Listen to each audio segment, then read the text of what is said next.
Hello, hello, and welcome to another edition of Maximum Growth Live. I am your host, Jay Ruane, CEO of FirmFlex, as well as Ruane Attorneys here in Connecticut. And with me, as always, is my friend Seth of Blue Shark Digital, as well as Price Benowitz down in the DC, Maryland, and Virginia area.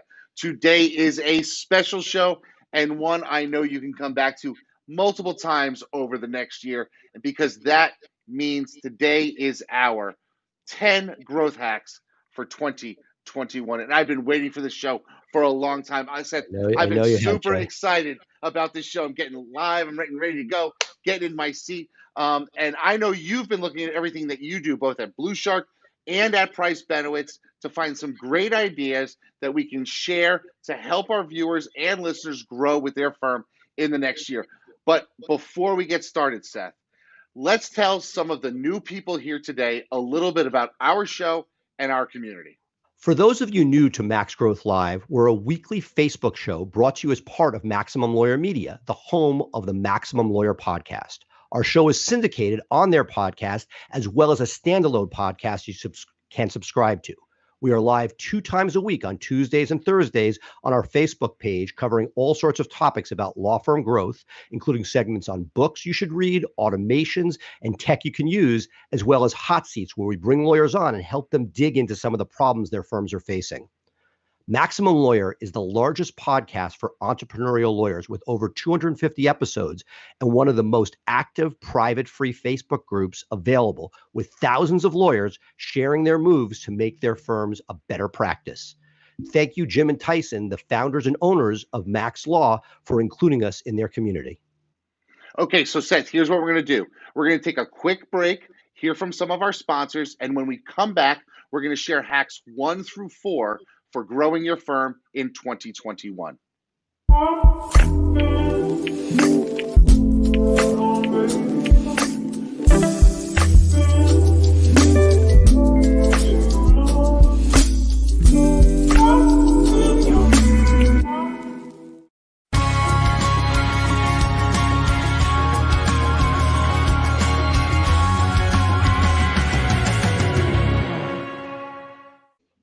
Okay, Seth, we're back, and here we are with my very first hack to grow your firm in 2021. And it's something that I think a lot of firms can jump into very easily and actually get some results from. And that is find a friend, right? I want you to find a non-competing law firm and share your Facebook pixel with them.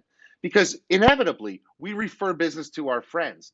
And if you share your Facebook pixel to them, they can then retarget your audience, making those referrals happen so much smoother when you go to refer business to a friend and they say, oh, wait, I've heard about that law firm. So it really makes it simple to be able to build the brand awareness of your referrals people with your own audience. And Seth, this is something that I'd like to do with a number of different firms. You know, my firm does criminal and civil rights. So we're sharing Facebook pixels with a probate firm, with a personal injury firm, so that we can get those people introduced to our network and our audience to make sure that they can succeed when they get our referrals.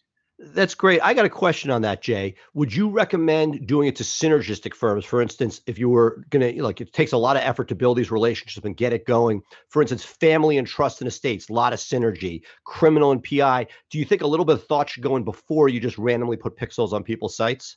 Oh, absolutely. This isn't something that you should just scattershot your pixel around everywhere, because you want to make sure that they are actually doing the type of marketing that you're going to want to do. And you want to make sure that they are actively doing things to bring people to their website. You don't want to be giving them a lot of visitors and not getting something in return. So it's something that you have to sort of pay attention to, but it's something that you can really sort of explode your brand awareness of people looking for lawyers if you do it the right way. Gotcha. All right. So Seth, what's your first hack? My first hack number 2 in our top 10 hacks, are shadow days, something I use at Price Benowitz and at Blue Shark.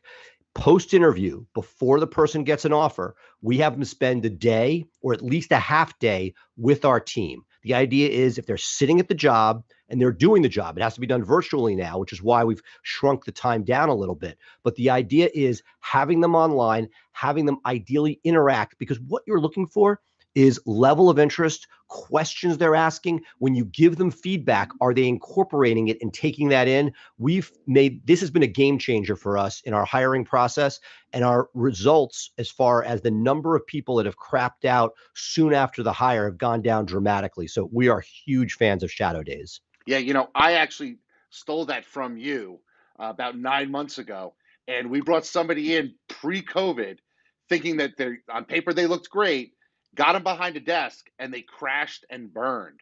And somebody who didn't look so great on paperwork, kind of interviewed well, came in and rose to the occasion. And so we were able to make a very clear hiring decision based on somebody actually being in the job. And so thank you for that. It saved me when we were going through all this stress during COVID, because we had somebody who we knew we could count on and didn't have to worry about the crash and burn as you transition to a new workplace model. Absolutely. I'll throw something out from a prior episode on the undercover billionaire. Had they done a shadow day, would they have saved themselves a lot of heartache during those very stressful times out at the rain-soaked barbecue fest? So the idea being the person who interviews well is not always the person who's going to do well under pressure, and that's what we love to suss out. Yeah, that's really good. Okay, let's get to my second hack number 3, and that's something that I really want people to think long term about, and that is targeting a cohort and owning that segment of society. So what I want you to do, and this is what I'm going to explain, and may take a few moments. What I want you to do is recognize that there are opportunities for you to grow with people as they age. And one of the things that you can do amazingly so with digital media and digital marketing is to carve out a niche among a certain group of people. Maybe you want to tackle people that are age 20 to 30, or maybe you have a trust and estates practice and you're looking 40 to 50. What I say is grab that group and age with them. So this year, you're going to target people age 40 to 50. Next year, you're going to be targeting people ages 41 to 51, and be everywhere for this small segment of the population. Don't try to be everything to everybody. Be a very big fish in a very small pond and be there. And of course, if you're doing this, make sure you use age appropriate pictures in your ads and that sort of thing. And you can really become the lawyer that this particular age group knows, likes, and trusts. It's funny. The ADHD in me is kicking me in a direction with this, because I'll take that and say I think that hack is applicable in lawyer networking. I know when I started to network with much older lawyers, thinking, hey, they got a ton of business, they could take care of me. What I found was that those lawyers had their own catchment group, and it was almost impossible to break into. Again, I'm sure everybody has an example where they have, but that if you are to network with your catchment group, your generation, and age with them, I found the ROI on time as far as networking and case referrals was much harder it was much easier if you stayed within that finite period, rather than sort of tilting at windmills and going after the mega players. Great, not saying you shouldn't do it, but realistically, the success we saw was people staying within that 10-year radius of their years out of school. I love that. So it's really hack 3A and hack 3B. So we gave you 2 there. Okay, Seth, give us your 4th hack, and then after that, we're going to take a quick break, and then we'll be back with 5 through 8.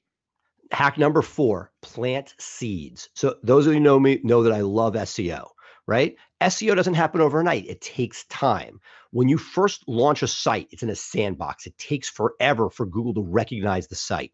I love the idea of every once in a while launching a site. Get it, put it on WordPress. We all love going to GoDaddy and buying domains. That's easy. Just, sort of cheaper than like a drug habit, I guess. But buying domains is great. But take one that you realistically think might be something you'd want to do in the future. Not right away, but the best time to plant the tree was yesterday. Put the site up. Get cheap hosting, get a cheap, WordPress site, put 10 pages of content. You don't even need a phone number on it. Just let it age, let Google get used to it. And then one day when you're sort of like, hey, I'm thinking about moving into this, you have an asset ready to go. I'm not pretending that this is going to be worth millions overnight, but it's a lot easier to start with something where it's already been seeded and Google is used to it than if you decide, hey, I want to move into this practice area and you're starting, from no movement. You're starting in the blocks rather than with a running start. I really love that. And it's one of the things that, I think you're right. I kind of needed a 12-step program for buying domain names. Yeah. At one point, I think I owned about 1,000 domain names because I would have an idea and I would buy a domain name, and then that would be it.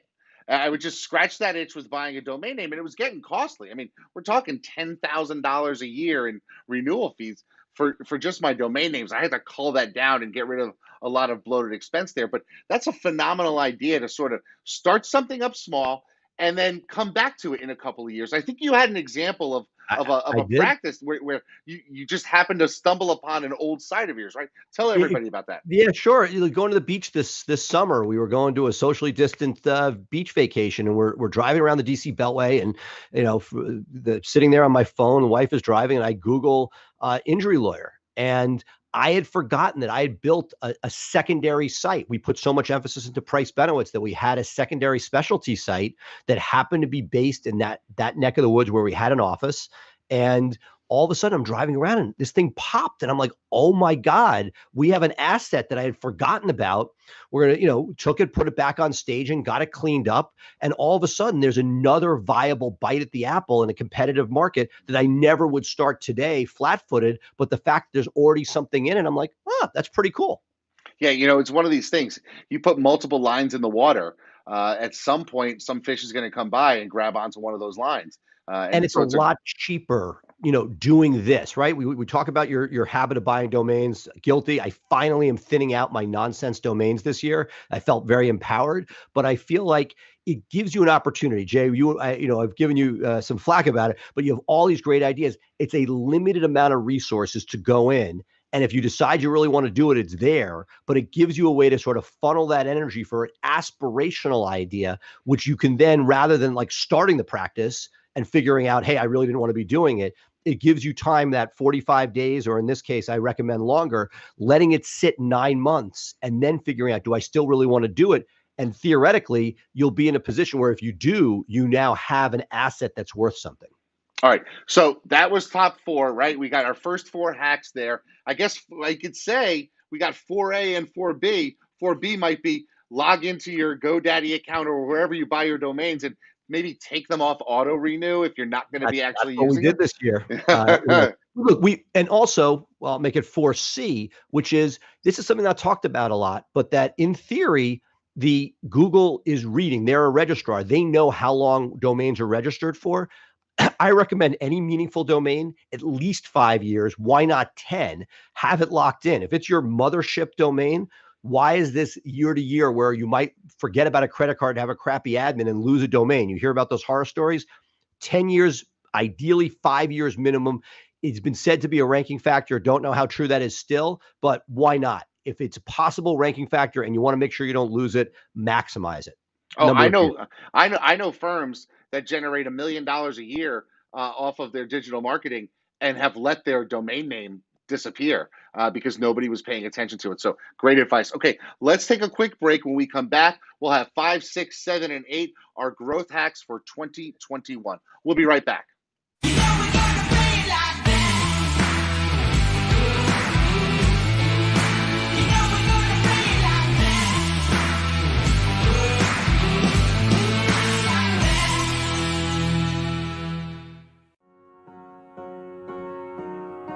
In this world today, if you want to grow your business, you want to grow your firm, you want to take on more cases and make a bigger impact, you have to have a digital blueprint. Statistically, throughout the time that we've been working with Blue Shark Digital, our law firm, the Atlanta Divorce Law Group, grew over 1,400%. They truly understand where we're headed and how we want to get there. I have a team in Blue Shark Digital that I feel like has my back.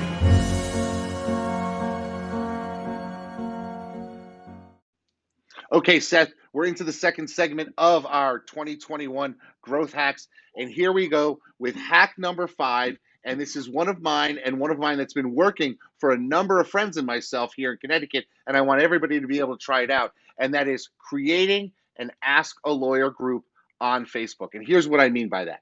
But a couple months ago, almost a year ago now, I approached a number of people who I regularly refer business to and who regularly refer business to me. We all have different practice areas. I've got personal injury lawyers, probate lawyers, family lawyers, and the like.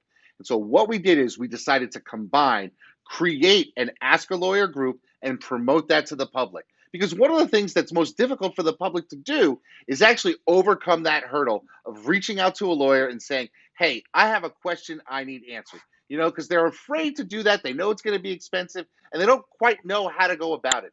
So we said, let's You use know, the. Go it's ahead. so funny, Jay. This tried and true technique.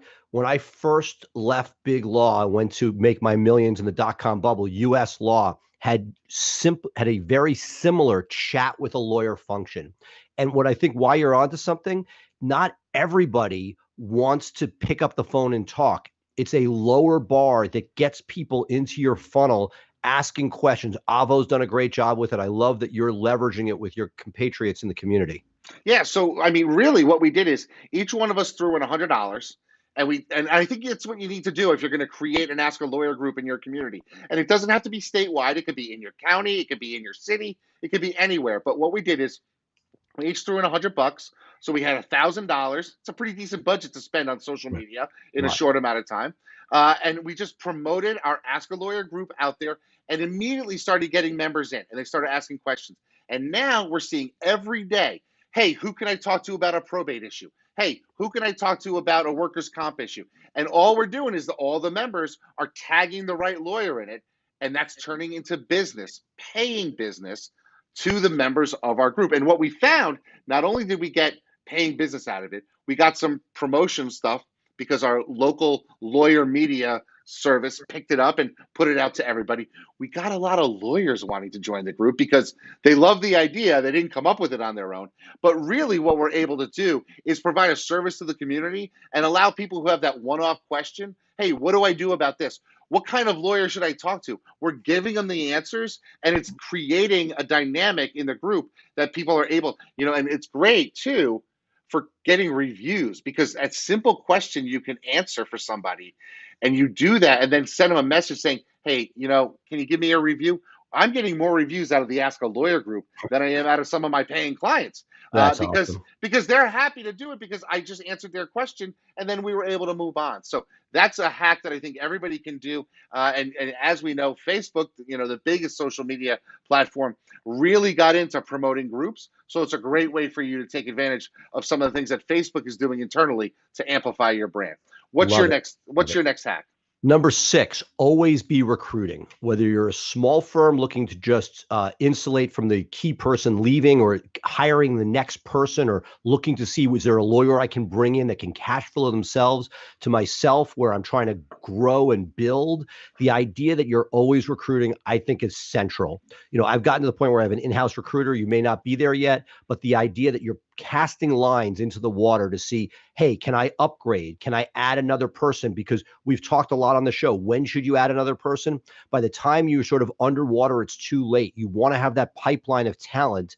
And for many positions I hold, I intentionally plan on attrition. If we have an intake person that's going to last for 2 years and we have 12 of them, that means that I need at least 1 to 2 people a quarter coming on board. And I think that as you start to look at and be realistic about how long employees stay, we want everybody to stay for life. But as you scale and you have 10 employees, people will be leaving with some regularity, hopefully not a lot. But the idea that you're recruiting means that you're in a strong position. It also means when somebody sort of comes to you and wants a massive raise, you have leverage, not in a bad way, but in a way that you can stay at market. You know what market is. And you also know, hey, there really isn't a lot of talent out here. I better get this person some more money because I need to keep them, versus, hey, the market is flush. I don't want to lose people. I don't want turnover, but it gives you an idea of how you should be paying, which I think goes a long way. Yeah, I really like that. And I took that from your a discussion we had months ago, years ago now, and we were able to bring somebody on part time. It quickly morphed into a full time, and actually we brought them into FirmFlex, and actually helped create FirmFlex out of a hire, because we were recruiting for something that we thought we needed.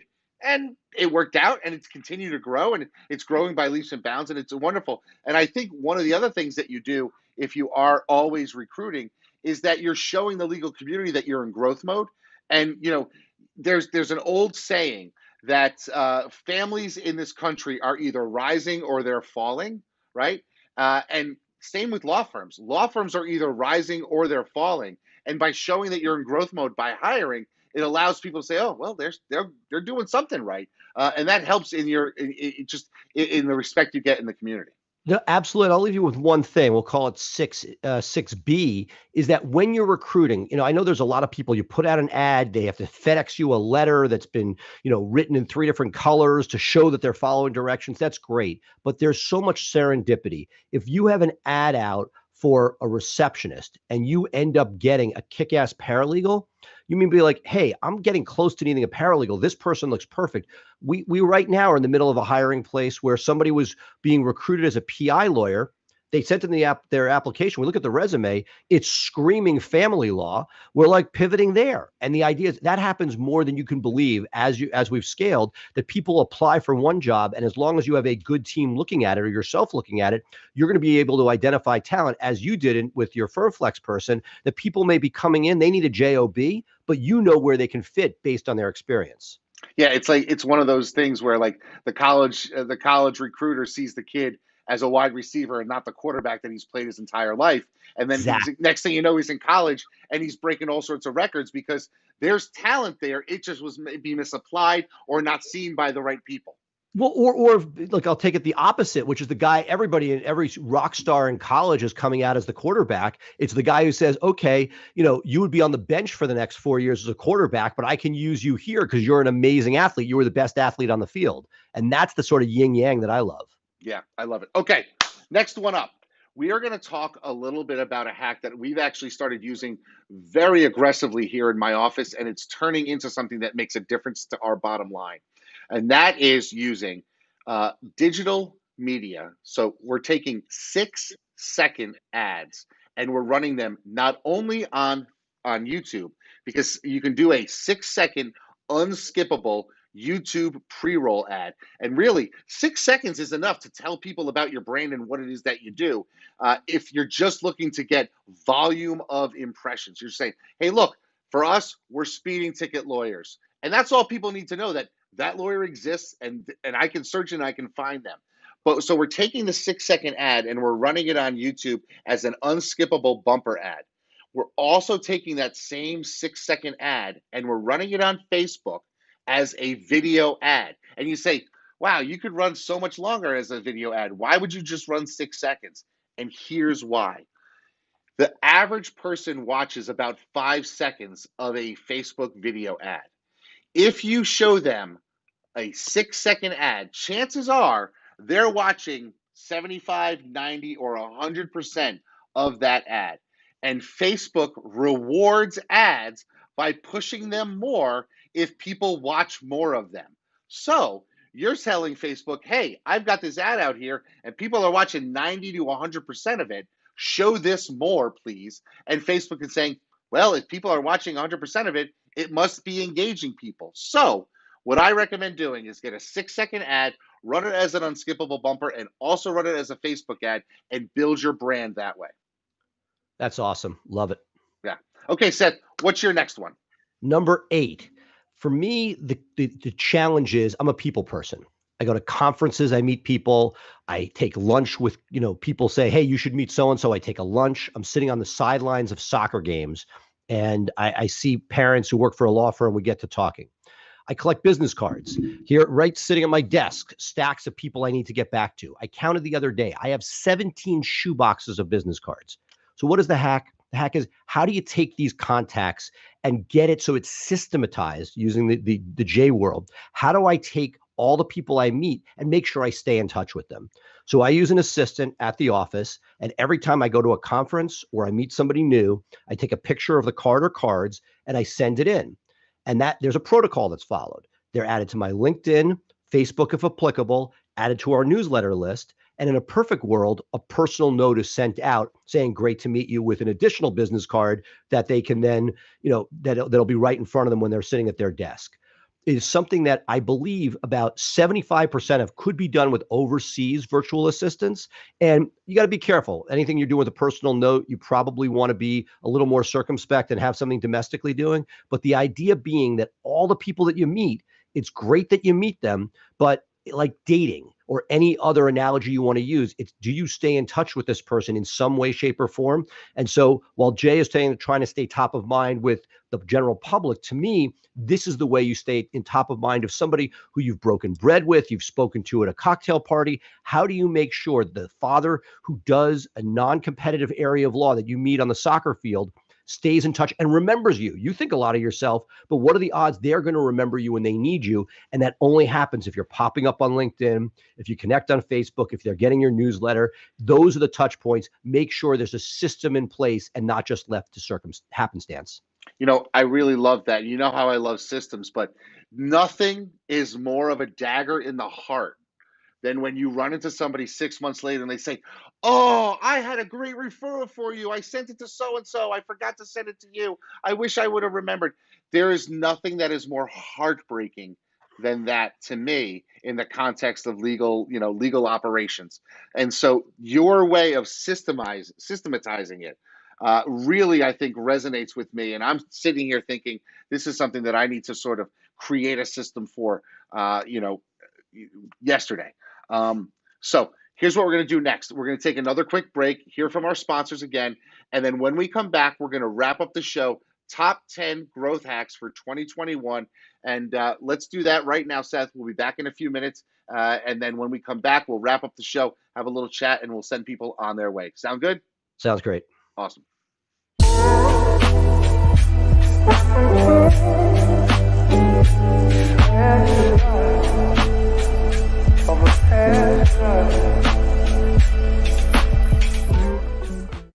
I'm a boss chick, yeah. I'm a boss lady, yeah. I be calling shots, yeah. I be getting money, yeah. I'm a boss chick, yeah. I'm a boss lady, yeah. I be getting money.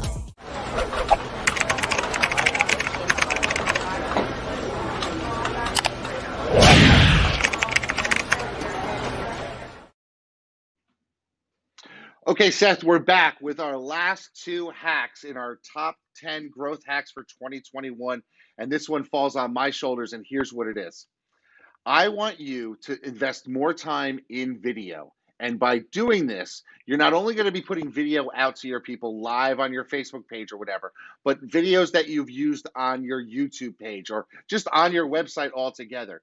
Invest in software like Restreamio and Scheduler or OneStream Live or whatever it is that you can find to do this, and take those videos and push them live on a regular schedule as if your Facebook page is like a TV channel.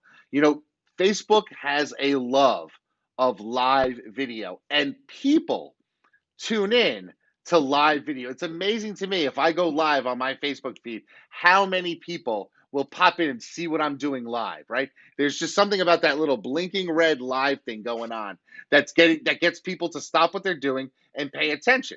So you can take pre-recorded videos that you've already set up, evergreen content, and use these services to push them live on a regular schedule. So you can have your Monday morning minute about trust and estates, and you always broadcast the video. And how many of us everywhere have 100, 200 videos that we've put together, or even 10, and just roll them out regularly on a schedule. Use a VA to do the scheduling for you so it's not taking up your time, but just put that out there so more and more people see your video. They get used to seeing you talk on camera to them. They feel comfortable with the concepts that you're talking about. You're giving them knowledge. You're being that Johnny or Joni Appleseed, just giving away knowledge, which I think is so important for us as lawyers. And I think it's a way for you to build your brand online very simply, very easily. So that is my last hack for this episode. That's great. Well, my last hack, number 10, is a fundamental, but I think one that's worth repeating: negative keywords for PPC. AdWords are getting more and more expensive. And one of the ways you can get a better ROI is making sure you're not paying for clicks you don't want. So there are basics like pro bono, free information. There are things you can do that can help sculpt your campaign. But looking at what keywords you're getting, and then having a system a la Jay in place so that there is a protocol to make sure that you are constantly on a regular systematic basis adding those negative keywords in, because without it, PPC is already such a thin margin. And then if you're not taking advantage of this very easy to use basic fundamental component, then you're just leaving money on the table and frankly may not be able to get ROI to continue. So that I love PPC when it works, and it's going to work a lot better and a lot longer and get you much better ROI if you're taking advantage of adding to negative keywords on an ongoing basis. Absolutely. As I always tell everybody, a negative keyword is a positive thing. And one of the things I'm going to take this a little further, and something that we did with our negative keywords is we actually went so far as to create lists of all the other states that we don't service. So we have a negative Absolutely. keyword list of 49 other states. Yep. We took the top 100 cities in the country. Because I don't need somebody typing in Dallas DUI lawyer because they got arrested on a business trip and winding up with me, right? I need Dallas, and they wouldn't have typed in Texas necessarily. So I took all these major metropolitan areas, made that a keyword list. I went so far as to take the top 100 baby names, and then took out our lawyers and put those baby names up as negative lists. You spend more time on your negatives, you will make more positive Absolutely. impacts on your pay-per-click campaign without a doubt. Absolutely. So, woof. I feel like I just ran a marathon. We were going a million miles an hour, but Seth, that is 10 phenomenal hacks that people can use to grow their firm with systems, with marketing, and really accelerate their growth in 2021. And I'm loving what you shared. Some really good stuff in there, and stuff that, when you think about it, you need to focus on them to make sure you are doing things the right way. So Seth, let me ask you, I gave you, we didn't talk about these hacks in advance. So what was your favorite hack of mine? Well, I think the hack that I want to do first is the ask a lawyer. And you know what? Rather than do what I'll normally do, which is say I'm going to do it and not do it, I'm retaining firm flex. So I expect a retainer in the next 24 hours because I want somebody to put this together for me so that it's done and I don't need to worry about it. It's going to take time. It's going to take budget. But if I try to do it myself and add it to my to-do list, may or may not happen. It's going to happen a lot more easily if I can outsource it. So I choose to use firm flex, and can't wait to see the proposal. Awesome. So for me, my love of systems. And I think for me, the best hack that I'm going to implement, and I'm going to implement it before I even leave the office today, is go through and create a system for post-contact follow-ups. And one of the things that we've been doing is we actually took our CRM and we're integrating into it now the API for a company called Handwritten. And Handwritten sends handwritten notes out to people by way of an API, so you can automate that. And so what I'm going to do is I'm actually going to sit down, go to my whiteboard, and flesh out my follow-up system for retaining contact with people over time. And I think that's something that's going to prove dividends in the future. And that's going to be really my focus for 2021. It's really reconnecting and staying connected with the people that I meet. Because I've met hundreds of thousands of lawyers over the years. And there are great opportunities for me to develop referral relationships with people that I have just left by the wayside. I know I have. And I kick myself. I open up my drawer. I'll see lists. I'll see business cards of people I never followed up. I should have. So you telling me to get a system in place is what's motivating me to get this done.